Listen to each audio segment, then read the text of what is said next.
Give us a little background on why Avid. Like, why did you decide to start Avid? Yeah, so I was about 10 years into my career when I realized that the models I was working in really didn't fit how I wanted to deliver care.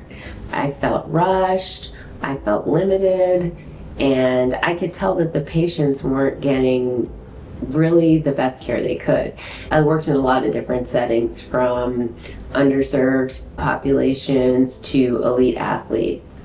And when I worked as a team physician at UC Berkeley, that was the first time I saw, oh, this is what happens when it's sort of a team around a person, not just their sports team, it's the healthcare team, it's the doctors, it's the athletic trainers, it's the physical therapists, it's, nutrition, it's mental health, and they're not being sent here, there, and everywhere. It's a unified model. And so I thought, wow, I think everybody deserves that. Not to feel like they just get 5 or 10 minutes of time and then put off to the next place. And I think as a professional, it feels really rewarding when you have the time and you have the resources and you can create that kind of care for people. So that's why I started Avid. I wanted it to be really like the sports medicine hub, training room for the everyday person. And I think we've achieved that. What would you say are the top 3 things that people come and see you for? And how do you approach those issues? People see me for all different kinds of body parts, from head, neck, shoulders, down to the ankles and feet. But what they're really coming for are kind of 3 broad categories of things. One is they hurt themselves doing something. It's a specific injury they can remember. Let's say they were playing soccer and they twisted their knee, or they were on a hike and they fell and tripped. Second category of things is pain that just kind of came up out of nowhere gradually. Let's say they noticed that every time they go to yoga, they're getting the same pain in their shoulder, or they started running more and now their knee gradually started hurting. The third category of things is not being able to meet their goals or do what they want to do. So let's say they're plateauing, they can't seem to get past their tennis, the things that they usually do in tennis. They can't shoot their basketball, or they have a trip coming up with their kid and they really want to be able to backpack and not worry about not being able to do it.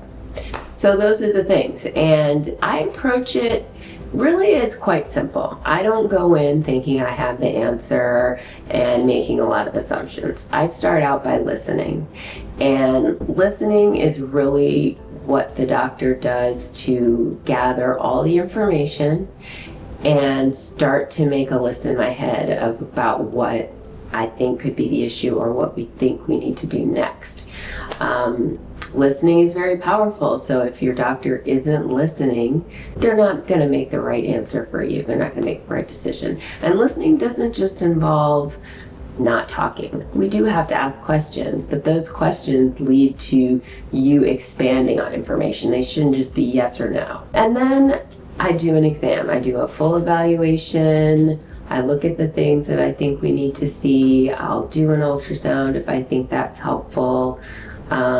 But really tune into what are the patient's goals, what am I examining them for, what do they want to be able to do. And then the third thing is give options. I almost never say this is the one thing you have to do, this is the answer, because in reality I'm helping people create a toolkit of things that's going to help them get better. I don't have a magic wand. If I did, I probably would not be here right now.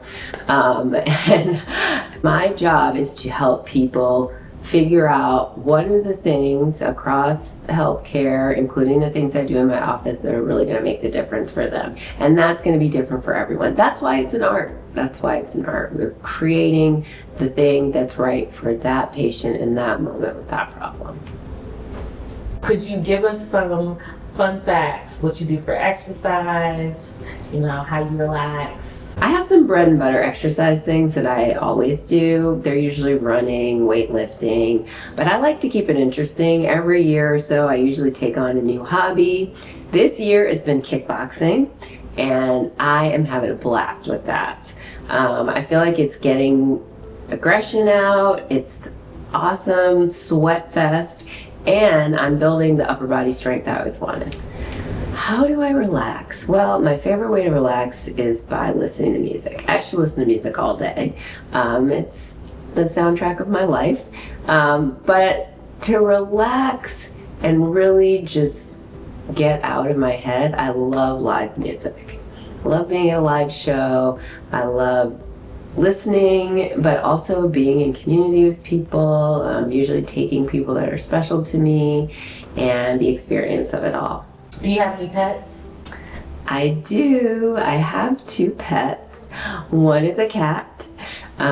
She's a rag doll. And I also have kind of an exotic pet, a chinchilla. Her name's Chi-Chi. She's adorable. She doesn't need a lot. She lives in a palace in my house. She gives love, and she's just fun to be around. What do you hope people get out of the podcast?